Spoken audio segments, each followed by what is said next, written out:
Vinanjana Shalakaya Akshunamilitamina Tasmai Shri Guruve Namaha Shri Chaitanya Manobhishtam Stapitamina Bhutale Swayam Rupakadamayam Dadati Swapadantikam. I just came from another class, so I'm a little pooped.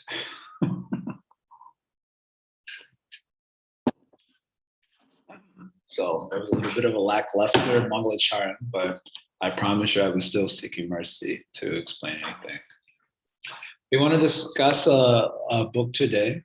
We want to start a discussion on a small book today called Rag Bhartma Chandrika. It's a book by Srila Vishwanath Chakravarti Thakur. The title of the book, Rag Bhartma Chandrika, the word Chandrika refers to the moonshine or moonbeams. So the moonbeams that shines light on what? Raga Vartma. So Raga Vartma means the path of Raga. Path of Raga means the path of Raganuga Bhakti. Path refers to sadhana. Vartma here means sadhana.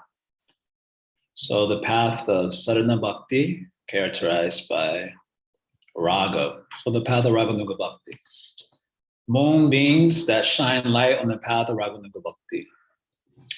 So why is that required? You're walking in a forest and the dark moon is there, not so much light is coming, then you'll step on thorns and run into trees and there'll be so much difficulty for you. But if there is full moonshine is there, full moon, very bright, then you can see very nicely and you can navigate that wilderness successfully. So path of Raganuga Bhakti is a path that is largely unknown to the world. It is not like, as mentioned in Chaitanya Charitamrita, when people think about a relationship with God, then they follow a path that is filled with Aishwarya, basically. And when it comes to the idea that there can be more intimate dealings with God and a path that leads to that, you'll be killed. You may be executed. For example, I think there's Saint John of the Cross. He had this book, Dark Night of the Soul, quite popular book. I read it last year also. So in that book, in his life, he spoke about a relationship with God as like a queen, like he was a queen of God. And he was arrested. So there's not much information generally in the world because people's approach towards God is one where they're the son and God as the father, one of reverence. So there needs to be illumination on that path. Otherwise, so many misconceptions come up, so much confusion and ignorance. So even also in our own society, even though we are a rock mark path, you can get in trouble for saying that. Just for saying this is a rock, Gaudiya Vaishnavism is a rock mark path. For that only you can get ousted out of the community. And although we hear that it's a very advanced thing, et cetera, we don't know how to situate ourselves in relationship to that path because there is no illumination about it whatsoever. If there is no discussion, there is no dialectic, you don't exactly know how to situate yourself in relation to that reality. And so there's necessity for illumination. So Sri Vishwanath Chakravarti Thakur wants to give that. So he's titled the book Rag Bhartma Chandrika for this reason. Yeah, what else I want to say about this? So yeah, this other thing. So sadhana bhakti, you know, sadhana bhakti, the purpose of sadhana bhakti is to get bhav bhakti. Nitya siddhasya bhavasya prakatyam hridi satyata. The purpose of sadhana is to attain a state of bhava, which is nitya siddhasya. It is an eternally perfect shakti of the spiritual world that resides in the hearts of the spiritual associates there. And when that spiritual shakti sometimes referred to as Bhakti Shakti by Srila Prabhupada. When that Shakti descends into the heart of a person who aspires for that dissension, then that is called as the attainment of Bhav. Right? Well, to whom does that Shakti descend? Kriti Sadhya Bhavat Sadhya Bhava Sasaranabhita. So Kriti Sadhya basically means you emulate the Sadhya. Basically, it's like mimicking. Imitation of a good thing is good.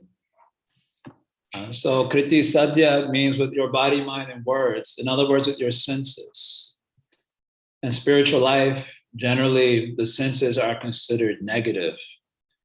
And of course, if you follow the path of Jnana or Ashtanga, the senses are certainly negative. That's why all their views of the body and so on, very negative. They're just a place of death, stool, urine, etc., etc. The sensual life is problematic for the conditioned souls, as we ourselves, I'm sure, experience on a daily basis. I certainly experience on a daily basis. So the sensual life is considered antagonistic to genuine spirituality. And you see this thread of thinking in practically all the major religions. If you want to become a proper religious person, there has to be an intense sort of self-abnegation, where the word self is taken to mean the material body, which basically means the sensual life. But in Bhakti, the senses are not abnegated, they are engaged for the purpose of assisting our communion with God. So that's the meaning of Kriti Sadhya. You engage your senses. Well, how you engage your senses? So they should mimic the Sadhya, basically. So what does that mean to mimic the Sadhya? So Krishna, when describing the essence of Bhagavad Gita, the most confidential instruction, says, think of me, become my devotee, worship me, and offer obeisances unto me, right? 4 things. So you should do that also. That is Kriti Sadhya, basically. You should think like a devotee, and you should actually be a devotee, and you should worship Krishna, and you should offer obeisances to him. It's basically emulation. Kriti Sadhya, you should emulate what the perfected souls do. That emulation is a way of prayer, basically, that is asking for the dissension of that Bhakti Shakti, the real awareness that is like that which you are emulating. This is the definition of sadhana. So after defining sadhana, Srila Rupa Goswami goes on to say there are 2 types, Vaidhi and Raganuga sadhana, right? So what is the difference between the 2? So he said Vaidhi sadhana bhakti. Do you all know the definition? Vaidhi sadhana bhakti, you remember? Probably only Agape remembers because he just recently did Nectar Devotion a couple months ago. Radha Jivan and Gopal, we were studying shlokas together for this, but probably still not the moment of refreshing. I'm certainly refreshing.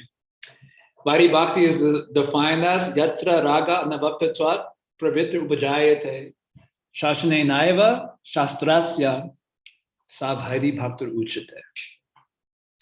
Y'all know the meaning of this? Meaning is that when the actions of bhakti, Pravitra Upajayate, when the actions of bhakti manifest, Yatra Raga Anabhaktatvat, not because of raga. Not because of raga. So the word raga here means lobha, which we'll come to understand this word more and more throughout our study of this book. The word lobha means greed. Just like a person greedy for money or greedy for woman, then you try to put some rule on them, no rule will do. You understand? That is the meaning of greed. If you say this person is greedy for money and you say do not steal, will they not steal because of that? Just like pharmaceutical corporations or governments, they are greedy fellows. All these Amazon, all these people, greedy fellows. So you tell them not to do criminal activity and stealing, they listen to that? No. So greed basically means like that. Greed means like a sort of necessity, right? Necessity knows no law, right? Necessity knows no law. So you don't have, so lobha here means a greed for attaining Braja Bhava. We'll get to this a little bit more, just a second. So greed for attaining Braj Bhav. This is the meaning of Lobha in the context of Rupa Goswami's Bhakti Rasamrita Sindhu. You want to be like a Brijbasi. You want to emulate Kriti Sadhya. You want to emulate their thinking, willing, and feeling, basically. So that their thinking, willing, and feeling will become part of you, right? At the state of Bhav Bhakti. So this is called as Lobha when you have a greed for that. So someone puts some law on you, you're not qualified, this, that, and the other. You care for that law. If you feel that this is your necessity, then you'll not care for that law. I remember years ago, one of my godbrothers, God, this is a long time ago. Well, it must have been 2011, I think he told me this, maybe before. Ayendra Prabhu's book had just come out. So Ayendra Prabhu's book was a little controversial, especially at the time it came out, was very hot. It's like hot iron rod, you couldn't touch it. So it was also, all the GBC said it was banned in ISKCON. The book was banned in ISKCON. Most of the GBCs didn't read it, of course, but they're a little intimidated because Ayendra read a few things from the book that was a little bit hot, so they banned the book. So many, leaders around the world told all their followers and disciples to read the book. It is banned. So one of my godbrothers, he was having difficulty with the senses, as we all are. And we got in a car one night after a program. This was in Ohio, actually. He took me in the car and he just revealed his mind to me. And then he was like, I started reading Ayendra Prabhu's book because I was desperate for something deeper to help my inner life because I'm struggling, and because of lack of inspiration, inspiration to pursue something deeper. So as a result, I'm going towards the lower. I need something like this, he was telling me. So even though the book was banned and he would be criticized by the community, he care about that ban, about that criticism? No, necessity knows no law. It's called Lobha. So you get the Lobha. In the commentaries to this verse, I mentioned the Lobha comes from hearing, especially 10th canto, you hear about Krishna Lila, or it may come from seeing a deity also. Interesting, Sri Vishwanath makes that point twice, actually. So just by seeing the deity of Krishna, Radha Krishna, or you hear 10th canto, then some Lobha comes to you. Then if you attain, so this is the meaning of Lobha. So yatra raga anavaptatva, you don't have any lobha, but you are also doing the actions of bhakti. So what is your motivation if you don't have any lobha? Here, anyone here has lobha? So you have no lobha, then why are you doing bhakti? So he says, shashanena eva shastrasya. It is exclusively coming from Shastra Vidhi. Shastra Vidhi says you should do bhakti, so you do it. That doesn't mean that those who have lobha do not follow Shastra. But the distinction here is the shashanena eva. Eva means exclusively coming from Shastra Vidhi. That is the motivating factor for the actions of bhakti. And not because of having any lobha, raga, anavaptatva. So that bhakti is called as Vaidhi Bhakti. So after that, Rupa Goswami gives a pretty detailed analysis of Vaidhi Bhakti. And then finally he comes to Raganuga Bhakti. So what is the definition of Raganuga Bhakti? You remember? This one I had to pull up. I don't remember all of the verse for this one. Viranjantam abhivyaktam brajavasi janadishu. Ragatmikam anushritaya sa raganuga uchete. So what is called as Raganuga uchete, what is called as Raganuga Bhakti, is Ragatmika Anusritaya. It follows, Anusrita means to follow. Basically means to imitate. The Ragatmika Bhakti brightly manifests, Virajantam abhivyaktam, brightly manifests in the people of Braja Vasi Janadishu. When you imitate, Anusrita basically means imitation. Imitation or following. Sometimes there's this distinction Prabhupada makes between Anusara and Anukara. So Anusara means like following the essence, and Anukara means like imitating. But ultimately, if you really think about it practically, that's what we're doing. We're trying to imitate the great souls. Whether you follow Bhakti Bhakti or Raganuga Bhakti, that's actually what's going on. Trying to chant like Lord Chaitanya Mahaprabhu and his associates and live like they lived, right? This is called imitation, essentially. Anushrita means this thing, actually. So Anushrita Ragatmikam, when you follow or basically imitate the Ragatmika Bhakti, brightly manifest in Brij Basis and Krishna Lila. So this is called as Raganuga Bhakti. So Ragatmika Bhakti, what's that? What do you mean by Ragatmika Bhakti? What is this Ragatmika Bhakti? So that is also defined.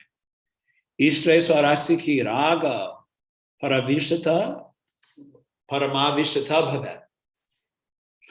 So what is Raga? Raga means what? Swarasiki. First of all, it is spontaneous. Not that every morning waking up, you have to remind yourself to chant japa. That is not spontaneous. You have to tell yourself, okay, let me remember Krishna at this point in the day, that other point in the day. No. Swarasiki. Just like if there's some cookie smell in the background, spontaneously your whole consciousness, starting with the nose, will go to that cookie smell. Just like sometimes devotees are hearing the class when cooking is going on, or they're themselves doing the cooking while the class is going on now with Zoom. Then how you can focus, especially if you're cooking something very nice, so many nice scents are coming. So your whole consciousness spontaneously goes to that, right? So Swarasiki means it's spontaneously moving. So there's a spontaneous movement towards who? Towards the Ishte. Ishte means God, basically. It means Krishna. Because it's Ragatmika Bhakti. Spontaneously moving towards Krishna. Paramavishata Bhavat. Paramavishata Bhavat means complete absorption. Just like sometimes our mind goes to Krishna, but is not absorbed. Like when we chant japa, for example, and thinking so many things. Oh, Paramavishata Bhavat. Paramavishata Bhavat means the mind completely absorbed. And the object of love, even you're stringing garland for Krishna, you're thinking only of Krishna, not having side conversation, politics, this, that, the other. Or if you're cooking for Krishna, whatever it is, you're completely absorbed. So this complete absorption like that is only possible if you have prema, a love thirst for Krishna. So paramavishata means a love thirst that causes this profound level of absorption. You cannot think of anything else. It is called paramavishata bhava. It means prema, basically. So a spontaneous love thirst that causes complete absorption in Krishna. This is called as raga. Tamai yabavet bhakti satra ragatmi kodita. So bhakti that's composed completely of that raga is called ragatmika bhakti. The Raganuga Bhakti is imitating that Ragatmika Bhakti, basically. Okay, how you can imitate? You can't really imitate the awareness, but so you have to hear about the actions, you have to hear about the thinking, you have to hear about the speaking of such persons, and then you start to imitate that part, with the desire that it shall become part of you.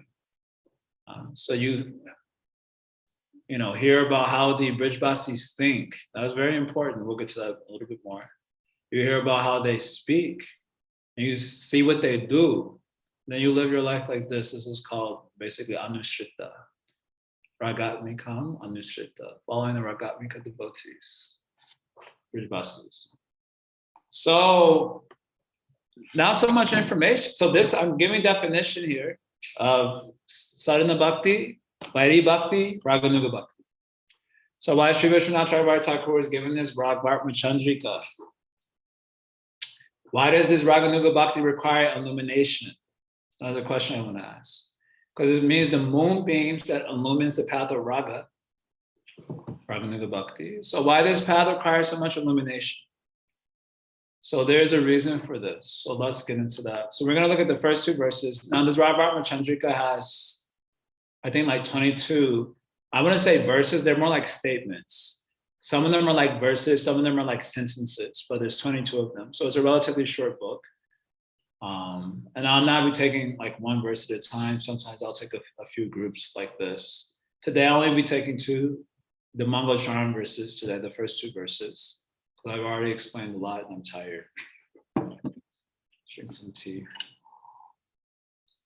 Today's class, we want to discuss why this Raganuga Bhakti path, Ragvartma, requires so much illumination that Sri Vishnacharya Thakur has written a little book.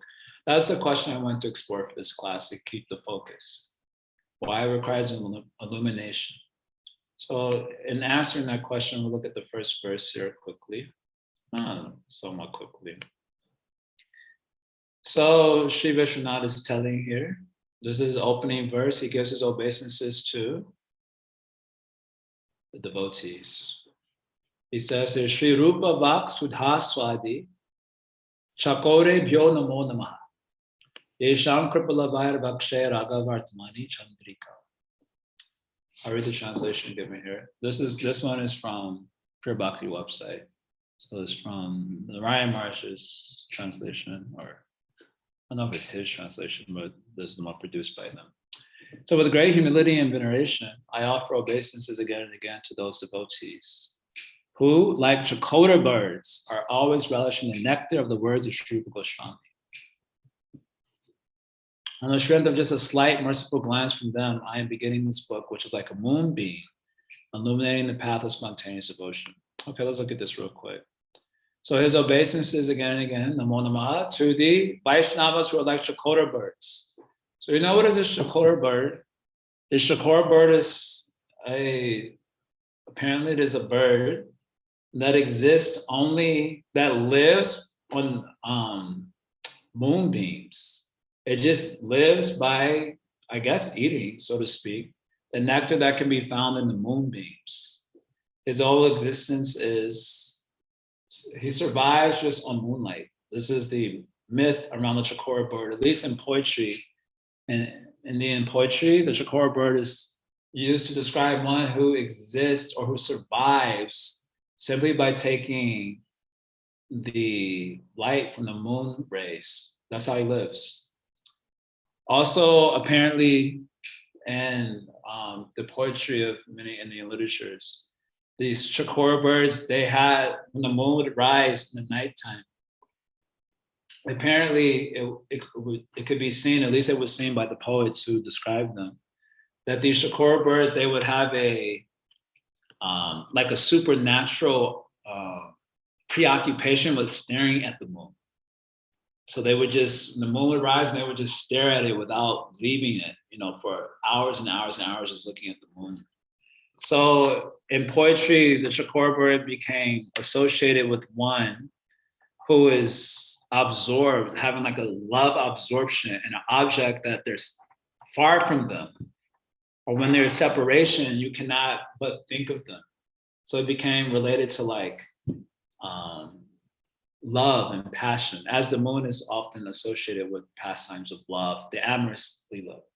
So you'll find in Krishna's lila also, or if you read some of the books describing Krishna's pastimes, the devotees' faces or Krishna's faces described like moon rays.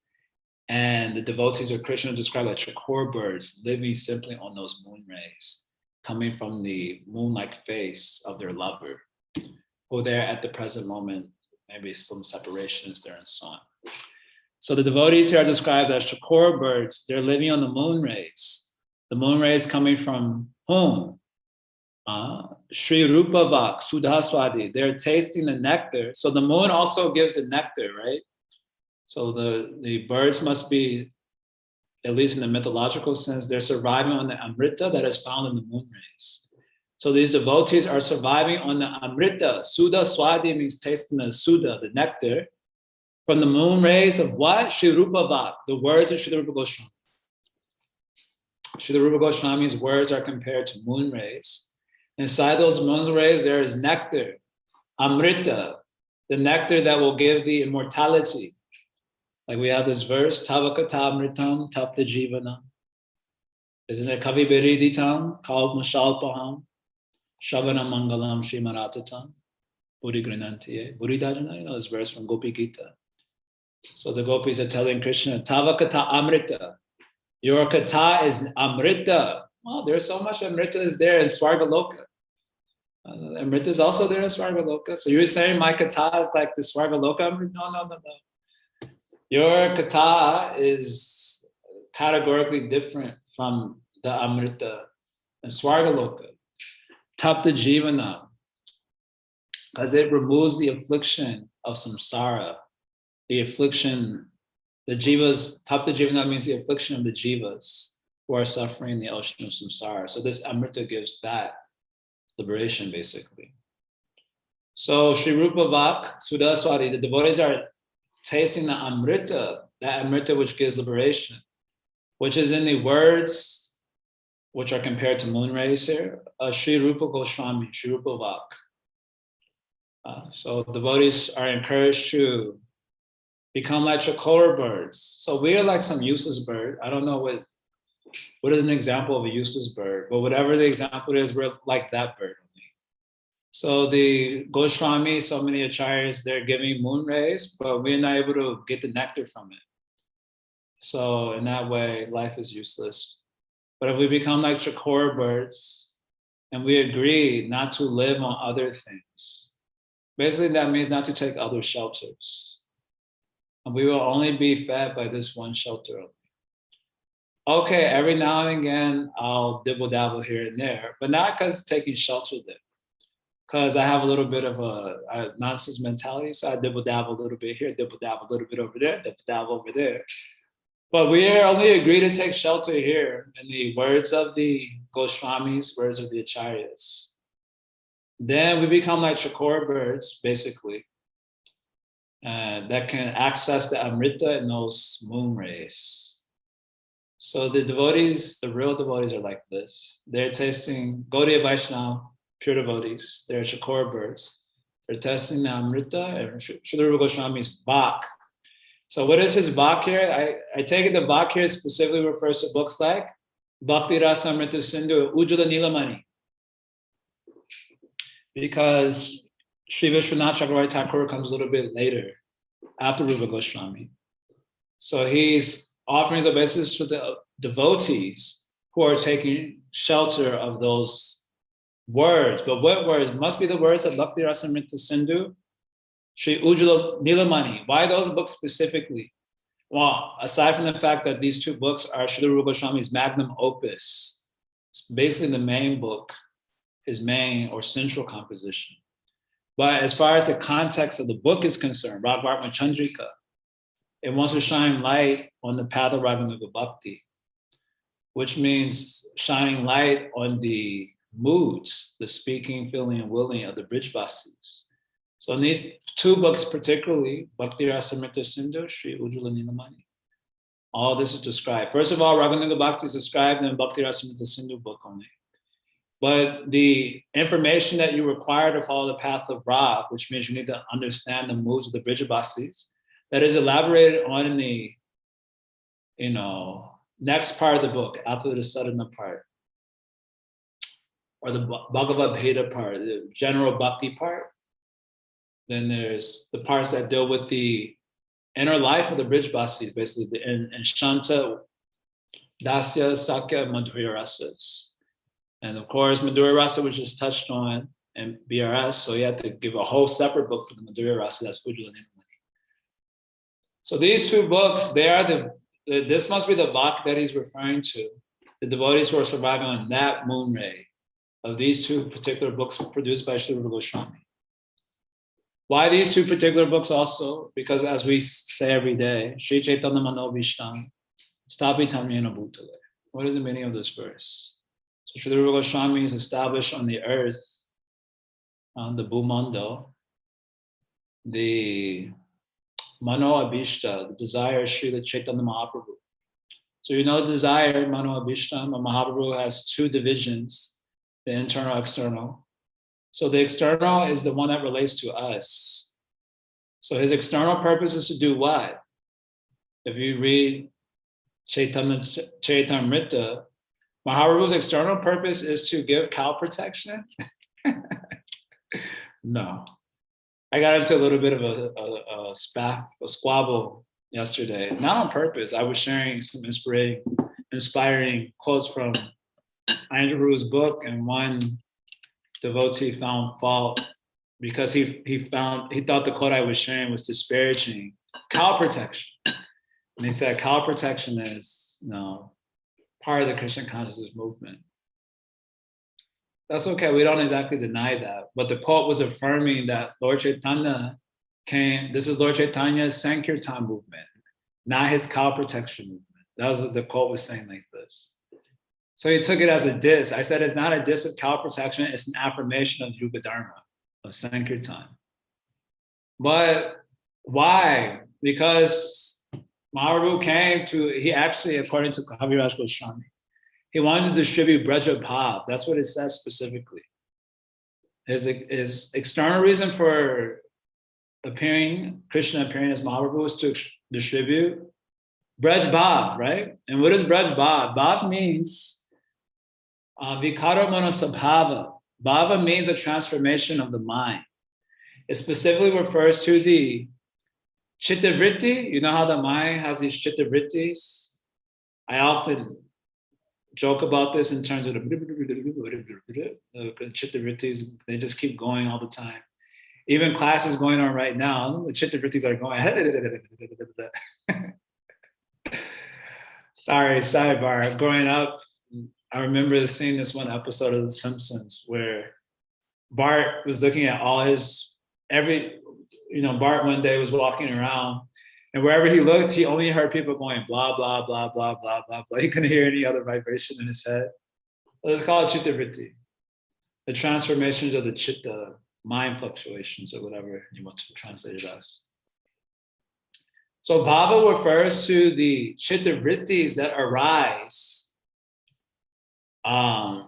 within a subject and object of love, okay? So there is subject of love and object of love. In the case of Krishna consciousness, Krishna is the object of love, and the Bhakta is the subject of love, right? So inside of them, there are Chitta Vrittis that arise because of that relationship, right? So those Chitta Vrittis is what is specifically meant by Bhava. So Mahaprabhu wants to distribute, basically he wants to distribute the Chitta Vrittis. He wants to distribute Braj Bhav, means distribute the mentality. If you say Braj Bhav, you just think very abstractly. Okay, it is some Shakti, one day it will come inside me. In the meantime, I'll think about whatever I want and chant Hare Krishna, Hare Krishna. But actually, Mahaprabhu wants to distribute Chitta Vrittis of the Brijbasis, right? That means you have to hear about the Chitta Vrittis of the Brijbasis, isn't it? You have to hear about what is the mentality of these devotees when they're associating with Krishna with each other. So Mahaprabhu wants to distribute that. And he employed the Yuga Dharma of the age, which is normally done by Vishnu avatar. He employed the Yuga Dharma of the age to accomplish this external purpose, right? So Srila Rupa Goswami, knowing the Mano Abhishnam of Mahaprabhu, his external and external purposes. So he hears from Mahaprabhu, Dashrameta got 10 days, and then he composes his book, Bhakti Rasamrita Sindhu, with the desire to establish the Mano Abhishnam of Mahaprabhu. So Mahaprabhu wants to distribute the Chitta Vrittis of Brijbasis, basically. So he's written these books to establish a desire of Mahaprabhu, basically. So this Bhakti Rasamrita Sindhu, Sri Ujjvala Nilamani specifically, especially BRS in this context. This is the Sri Rupa Vak. This is the words of Sri Rupa Goswami. So inside those words, there's their moon rays, Sudhaswadi, having a nectar inside, and the Chakore Bhyo, the great Chakora birds. So this means for Sri Vishwanath Chakravarti Thakur, this must mean Narottam Das Thakur. This means Lokanath Das Goswami. He has a book called Stavamrita Lahari. And our Guru Vashakam prayers, right? Samsara Dava. This comes in a book of prayers called Stavamrita Lahari, written by Sri Vishwanath Chakravarti Thakur. So first prayer is Guru Vashakam. Then he has another prayer to Lokanath Goswami, to Narottam Das Thakur, then to his Guru Maharaj. So these must be the Chakora birds he's referring to specifically. You're hearing from them. They are all followers of Sri Rupa Goswami. They are living on the moon rays of his words, like Bhakti Rasamrita Sindhu. So he has learned from them. So he's offering his obeisances to them. So by a fraction of their mercy, Resham Kripalavai, it means a fraction of their mercy. Kripalavai, a little portion of their mercy. Vakshay Raghavartma Chandrikam, I am speaking this Raghavartma Chandrika, which is intended to shine a light on the subject matter of the path of Raghunaga Bhakti. Okay, next verse, next statement here too. Okay, a lot of commentary here from Narayan. So he says here, second verse. So in the previously published Bhakti Rasamrita Sindhu, Bindu, Srimad Bhakti Sudham Bhodir Bindur, Yapurva Darshita. Raghunaga Bhakti was described in brief, Tatra Raga Nuga Bhakti. Now an elaborate explanation of spontaneous devotion is given in this treatise. So he wrote a summary study of Bhakti Rasamrita Sindhu. That's why I said this Sri Rupa Bhakti must refer to this book only. He wrote a summary study called Bhakti Rasamrita Sindhu Bindu, a drop from the ocean of devotion, nectar of devotion. Anyway, I didn't. The Bhakti Rasa Amrita Sindhu. So Sindhu means the ocean of the Bhakti Rasa, the ocean from the Bhakti Rasa ocean that has a nectar. Not only has a nectar inside, but it is nectar itself. Just like sometimes you say the pearl is inside the ocean, right? Some valuable thing is inside the ocean. But it's not that the Bhakti Rasamrita Sindhu is having the nectar inside of it. The Bhakti Rasa Amrita Sindhu is itself Amrita. This ocean is itself nectar. It is not that the nectar is inside the ocean. The ocean is itself nectar. Bhakti Rasamrita Sindhu. So Bindu took a little drop from that and means a little summary study of that book he gave. Very nice. So there he had described Raghunaga Bhakti in 3 statements. So very short statements he gave on the subject matter. So he wants to elaborate on that here, because if we are to fully obtain the thinking, feeling, willing, or bridge bhakti, we have to follow this path of Raghunaga Bhakti. There's no question about it. And so that means we're going to need proper knowledge for how that might be done. If we are to fully satisfy Sri Chaitanya Mahaprabhu's purpose for appearing in this world for us, he had his own purposes also. But his purpose for us was to give this thing. So we want to satisfy that purpose. Then we need to follow this path by which it can be obtained. So we need help. So Sri Vishnacharya Thakur wants to give a little help here. So these first 2 verses. So therefore we're describing this thing here. We're studying it together. It's been a long time since I studied this book myself. The idea here is not that after studying this book, we will now practice Raghunaga Bhakti. But rather, the idea of me reading through it is just like we'll have an estimation of the, where we stand in relationship to this path. And in that way, we can culture our practice in such a way that we can maybe move closer to it. And also with the spirit of, I guess with the spirit of also improving the culture of practice around our study of scripture. Because I had a chance when I was in Govardhan, I had a chance to have a meeting with Bhakti Vigyan Goswami. Maybe you are familiar with Bhakti Vigyan Goswami. He's an amazing, technically he's my godbrother, but obviously most senior, sannyasi, and super chill, super humble. Had lunch with him. They're building some new property on Govardhan, so he took me around in Govardhan.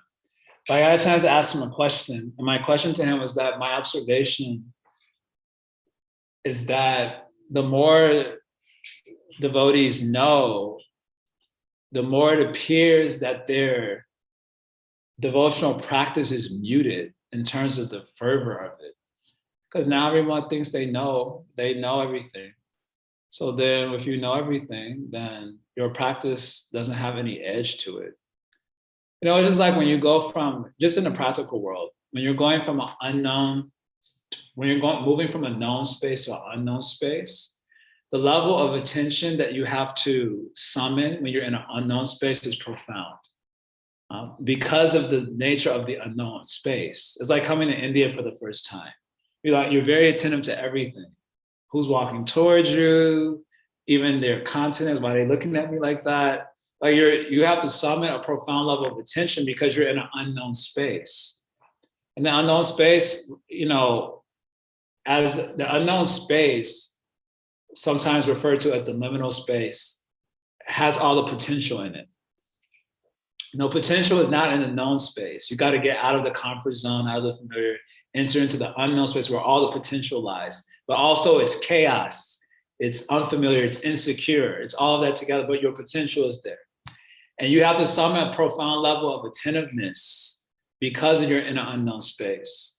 So my observation, this is my question to Dr. Vigamar, my observation is that because of the extremely scientific nature of Bhakti knowledge, it makes us feel like we know everything. And so this level of attentiveness and fervor that you would hope would be generated by such knowledge, and my personal lived experience and observation doesn't seem to come because we're not in the unknown space. We know the whole terrain perfectly and everything is, cool. And so our practice is like kind of muted. It's like, how you say, habit. It becomes just like another habit. So just like I'm habituated to check my phone or look at YouTube or this or the other. So I'm habituated to chant Hare Krishna. I'm habituated to come to Bhagavatam class. And we're not summoning the level of attentiveness and fervor required to make it like a real bhakti practice, basically. That was my question to him. And even before I finished my question, he was like, yes. He's like, I have the same observation. And we were talking about it. He didn't even give me an answer to the dilemma. He was just like, yes. And then he started speaking about the problem more elaborately. And because he's also himself a very great scholar, and he was saying how he likes this also knowledge, but he said, this has been my observation too. And yeah, this is definitely an issue. And then he left it at that. I felt validated that my observation was, in consonance with his own observations there, but I was like, is there any solution to this? I was kind of like looking for that part too. But he didn't offer any solution. He just kind of confirmed that this could be an issue. Anyway, one example that he gave, which was very nice, he told me that if you look at Buddhism, their philosophy is quite primitive. And you would, in order for you to appreciate that, you have to study Vedanta Sutra, Vedanta Sutra, and how the acharyas refute Buddhism. He said it's quite primitive, philosophically speaking, but he said as a culture, they emphasize practice more than they emphasize knowledge. And he said, therefore, you see them able to do extraordinary things because of just the intensity and attentiveness that they give to practice. And he said originally in Sri Chaitanya Mahaprabhu's own movement, there was kind of an emphasis on practice, actually, bhajan. Obviously, your bhajan has to be informed by a proper conceptual orientation and all that. So we need knowledge for that, obviously. But he said Mahaprabhu was only giving, he didn't say this.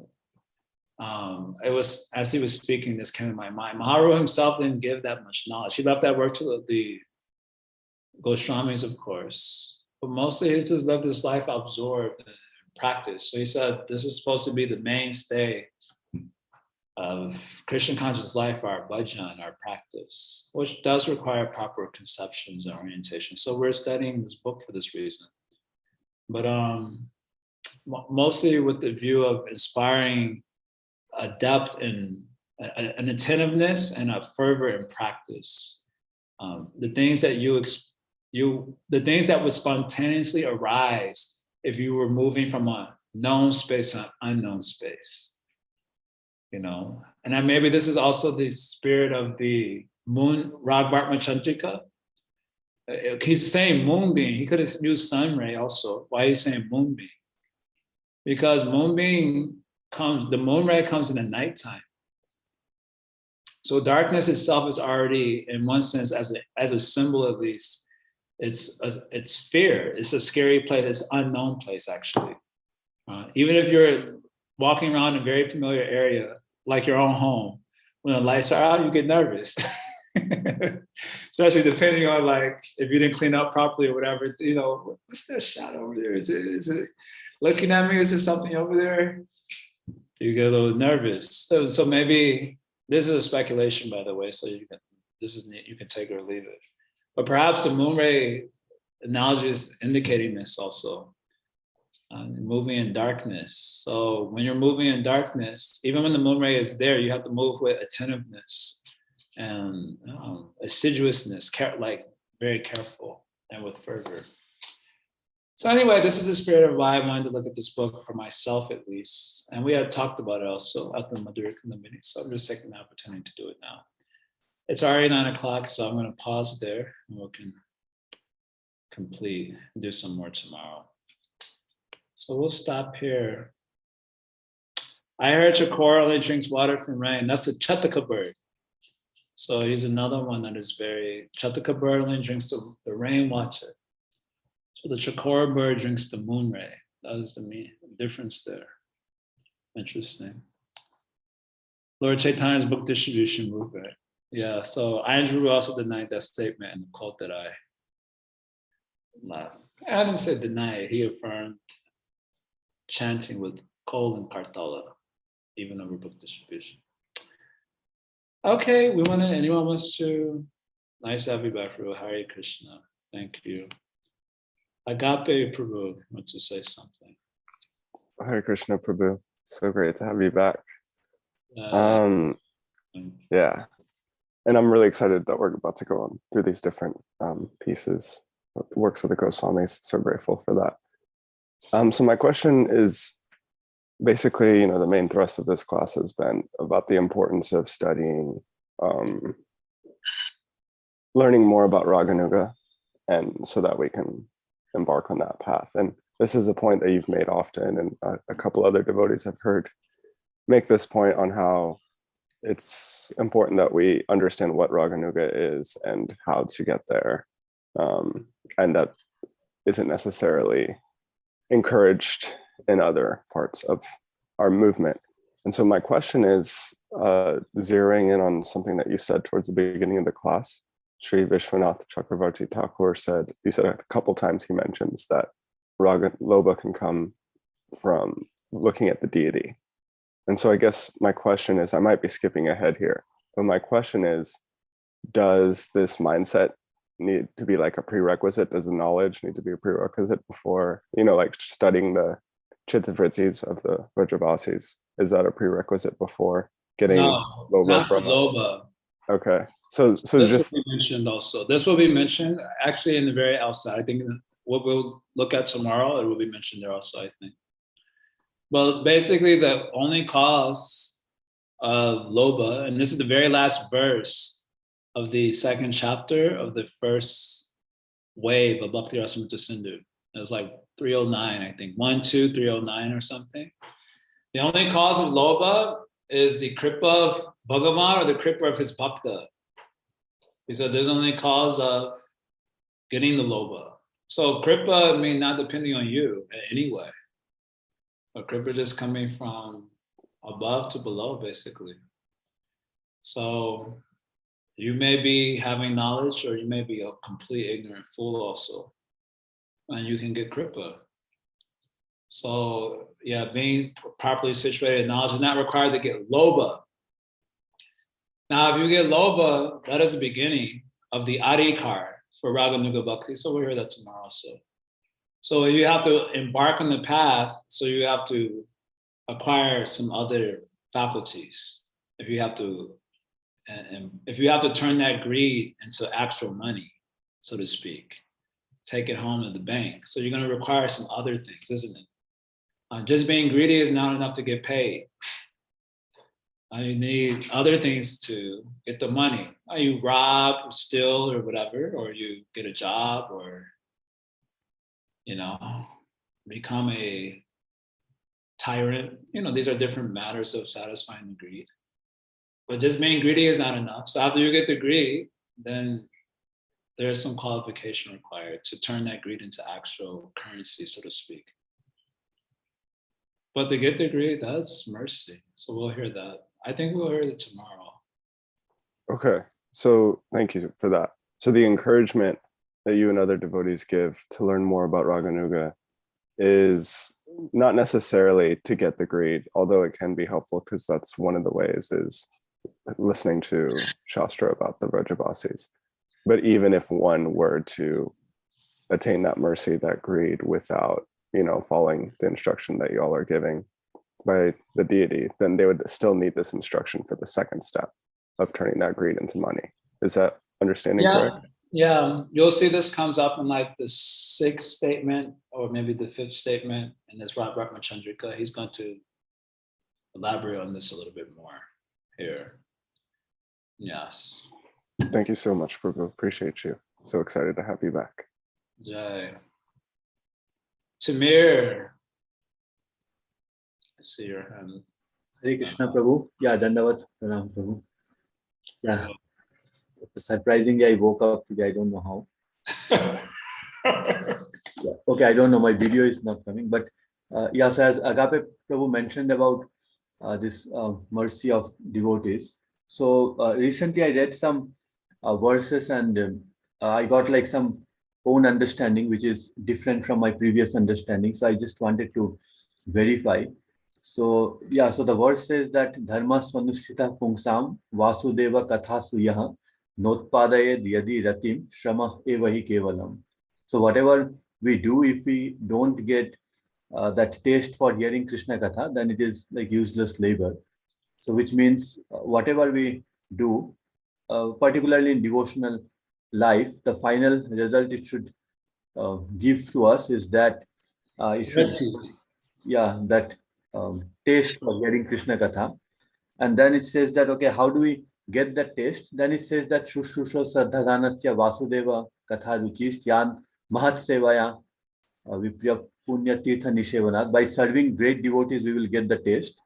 And then Jiva Goswami also comment that what does it mean to serve great devotees? It means that they will be speaking Krishna Katha, and if we hear attentively Krishna Katha from them, that is the primary meaning of service.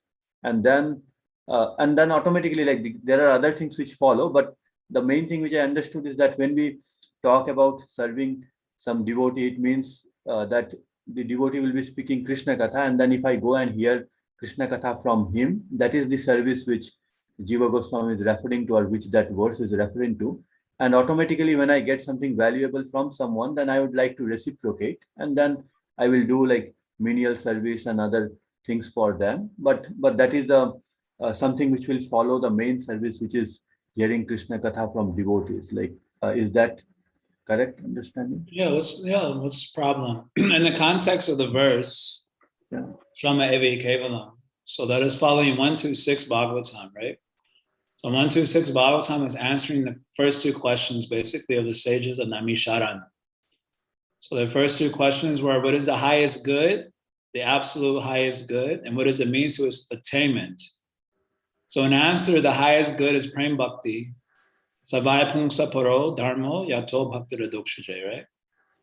So the highest good for all human beings is the Bhakti to Adokshaje. There, that Bhakti means Prema Bhakti there. And how is that Prema Bhakti achieved? That is also by Bhakti. Sadhana Bhakti, Bhaktya Sanjataya Bhaktya. So that Bhakti that leads to the Sadhya is called Paradharma, right? The Paradharma. Savai Pungsa Paro Dharmo Yato Bhakti Radokshate. So the Paradharma is Bhakti that leads to Bhakti, basically. Sadhana Bhakti that leads to Prema Bhakti, right? So he's answered the question of the sages with that statement.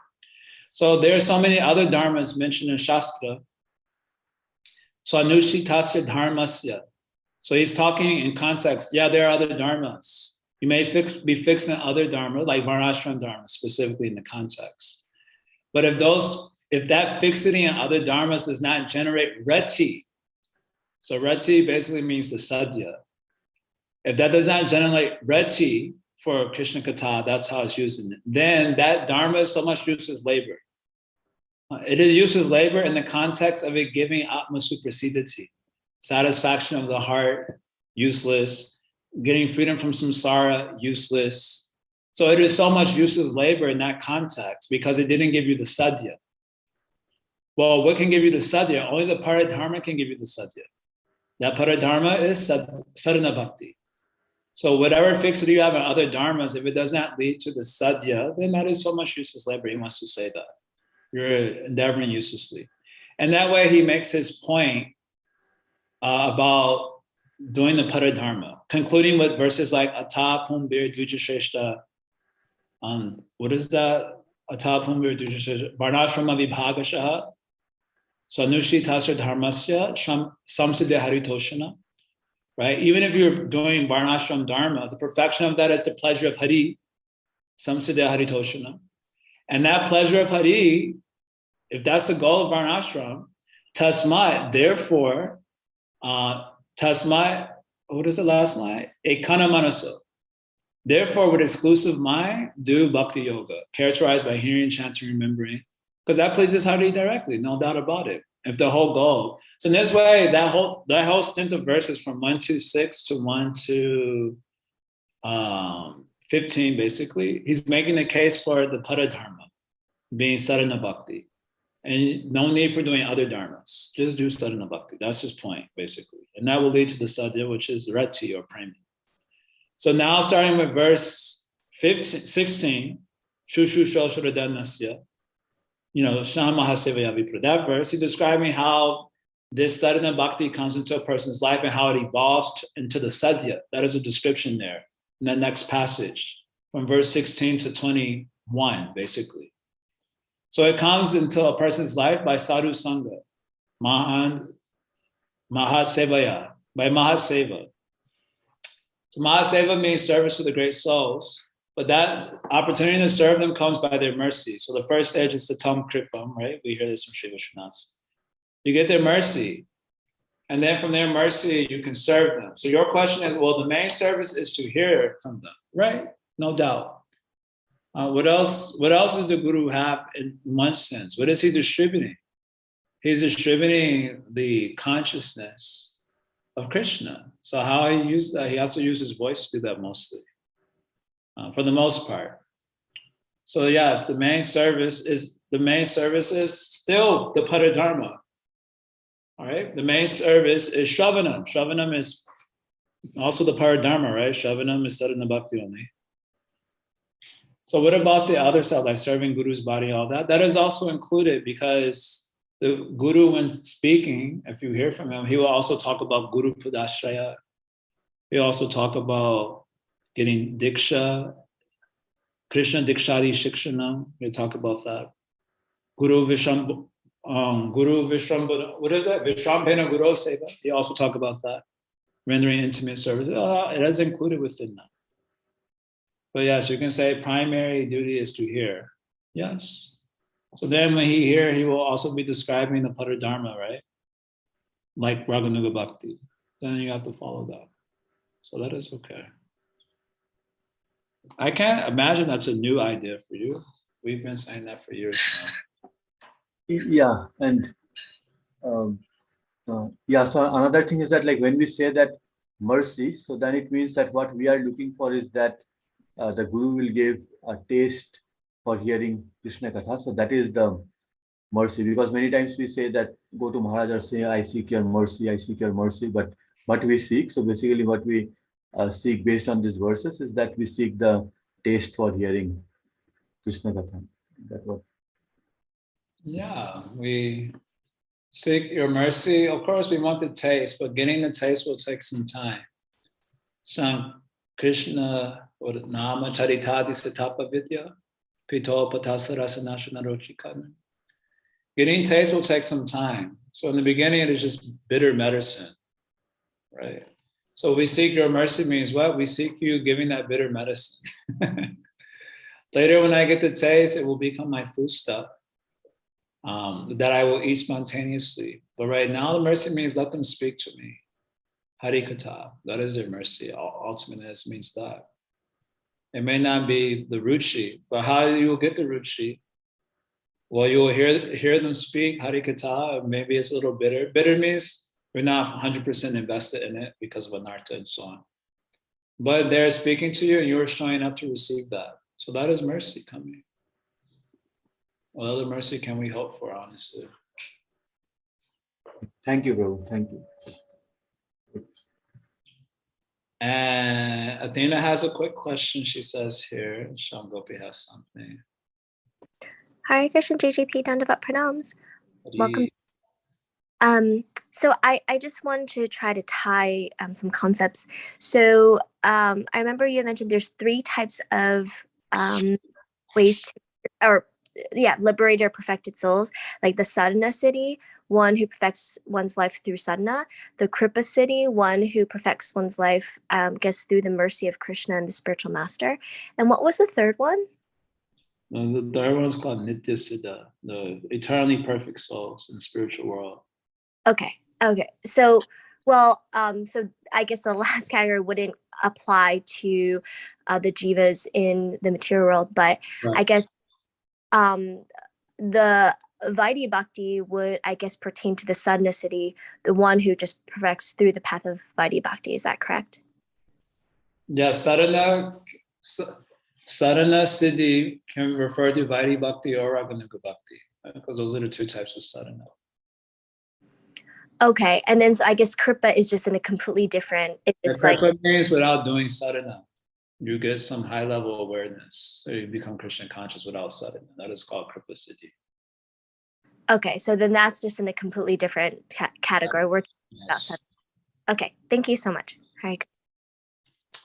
And Sham Gopi says, thank you for coming back.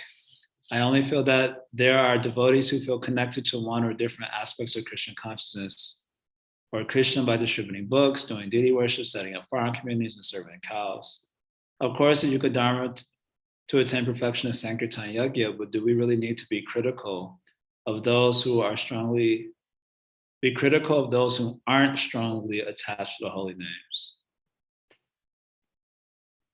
We don't need to be critical of them. We can just point out that it's not the Yuga Dharma. What is the difficulty or the problem there? So this devotee who was squabbling with me on the Facebook yesterday, he has his own farm and he does good work. Honestly, at least from what I can see. I'm not on Facebook hardly at all these days, but I've seen from his page before, he does like farming. So naturally, whatever you like and whatever you are doing, you emphasize that. Oh, Krishna says this to Uddhava also. Yata karma yata ruchi. According to what you like and according to what you do, you will say that thing is best. So he's doing cow protection and having farms. So he emphasized that. There's no problem there. But the statement of Ayan Prabhu in his book was that is not the Yuga Dharma. What is the problem? That is a true statement. Lord Chaitanya did not come to establish cow protection. At least nowhere it is mentioned. I asked him because he started calling me names, which is the culture of Facebook. Whenever anyone says something you don't like, just start name calling. So I said, my brother, no need to call names, just establish your point. Show me where it mentioned in Shastra that Lord Chaitanya wanted to establish cow protection. I'm totally down for being corrected if my understanding is off. So Mahaprabhu didn't come to establish cow protection or deity worship or whatever, even book distribution or this thing and the other thing. So what is the harm there? That statement is affirming the actual purpose of Mahaprabhu's descent, to establish the Yuga Dharma with the view of helping conditioned souls attain Rag Maya perfection unto the lotus feet of Shri Shri Radha and Krishna. So there's just an affirmation of the actual purpose. People hear it as a criticism because they're attached to what they're doing. But it's not a criticism, it is affirmation of Mahaprabhu's purpose. So one of the things that I shared, and this is a very nice statement, I'm still tickled by it to this moment.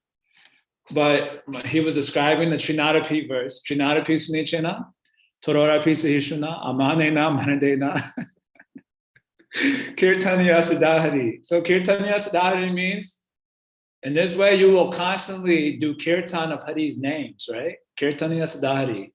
So the quote I share, he says, Kirtaniya Siddhahari is not achieved by not doing Sankirtan. Which is like, yeah, that makes sense. If you're not doing Sankirtan, then that's not Kirtaniya. That isn't Kirtaniya Siddhahari. So he said, Kirtanaya Sadhari is not achieved by not doing Sankirtan. So in this way, emphasizing the Yuga Dharma, which is, whose pulse has been dying in Krishna consciousness movement for a while. So we feel triggered by it because we say we're not attracted to those aspects of Krishna consciousness. But how can we say that? How can we, in the same tongue, say I'm not attracted to that, and at the same time say I want to please Lord Chaitanya's purpose? Then that is a contradiction. So I feel those who align with Anjali will align with his mood and work their way up through his way, but other ways aren't useless. We could debate that if you like. Not that they are useless, but in what domain are they useful? That is a question, right? So take something like cow protection. That is very important and very useful for living a human life. There's no doubt about it. And that our movement will be concerned with that makes sense in general, because our movement is concerned with the reform of the entire world, which is like a huge endeavor, honestly.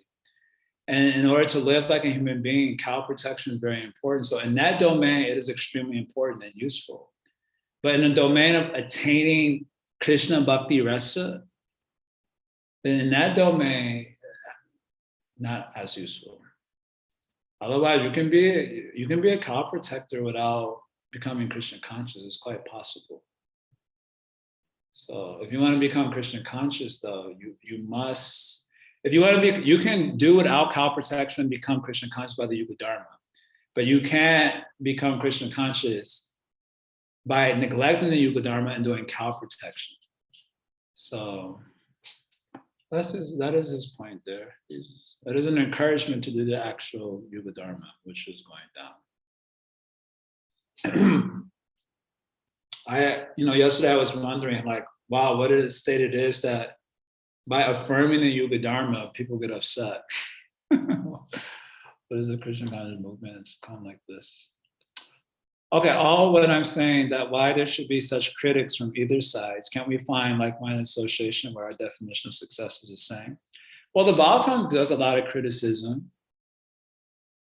Dharma projita kaita vocha paramo nirmasaranam sutam.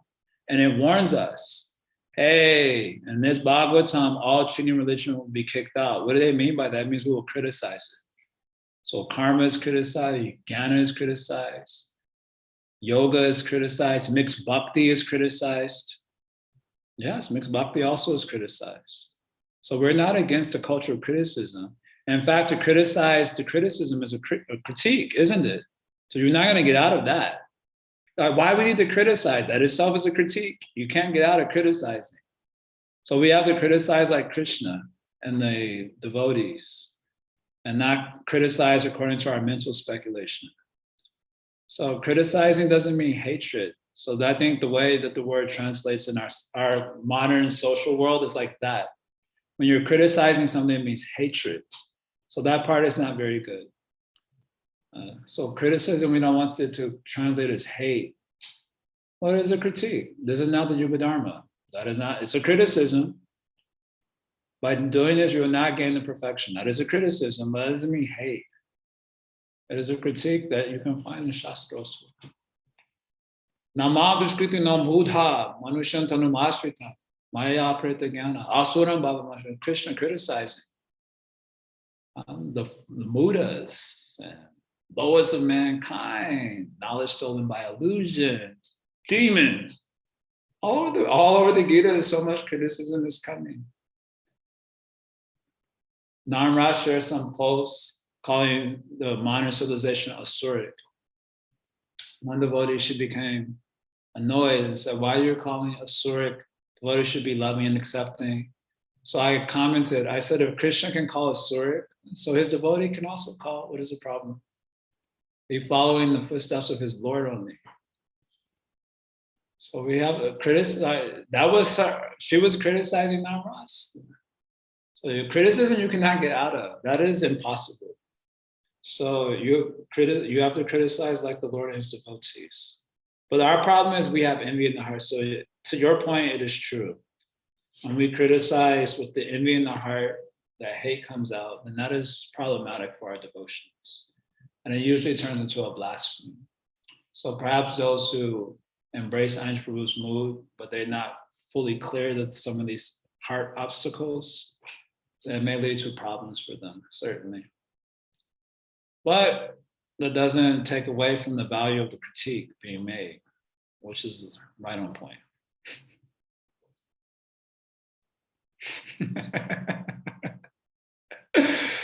Oh my God. Tamir, he wrote me this privately, sorry. But he says in one place, there's Sankirtan every Saturday without Mridanga. The Brihat Mridanga. It means the book distribution. Yeah, okay. I have no critique there. I mean, there are devotees in Echo Village who love Krishna's cows. So we're not denying that. But if they weren't doing the Yuga Dharma, they will not become Krishna conscious. That's the point that is being said there. They'll not attain Krishna Bhakti Rasa just by cow protection alone. So therefore, they have to also do Nam Japa, isn't it? They have to also do Sankirtan, the Lord's holy names. So that is the point being made. Otherwise, if they were just doing cow protection, so there's some fault there. Okay, so we'll try to do some more tomorrow. Robert Chandrika. Hariom Tat Sat, thanks a lot for participating. I'll see you all tomorrow, I guess, or some of you at least. Hariyo! Srila Prabhupada ki jai, Shri Vishwanath Chakravarti Thakur ki jai, Shri Radha Chandrika ki jai, Shri Harinam Sankirtan ki jai, Go Pimananti. Hari Bolo.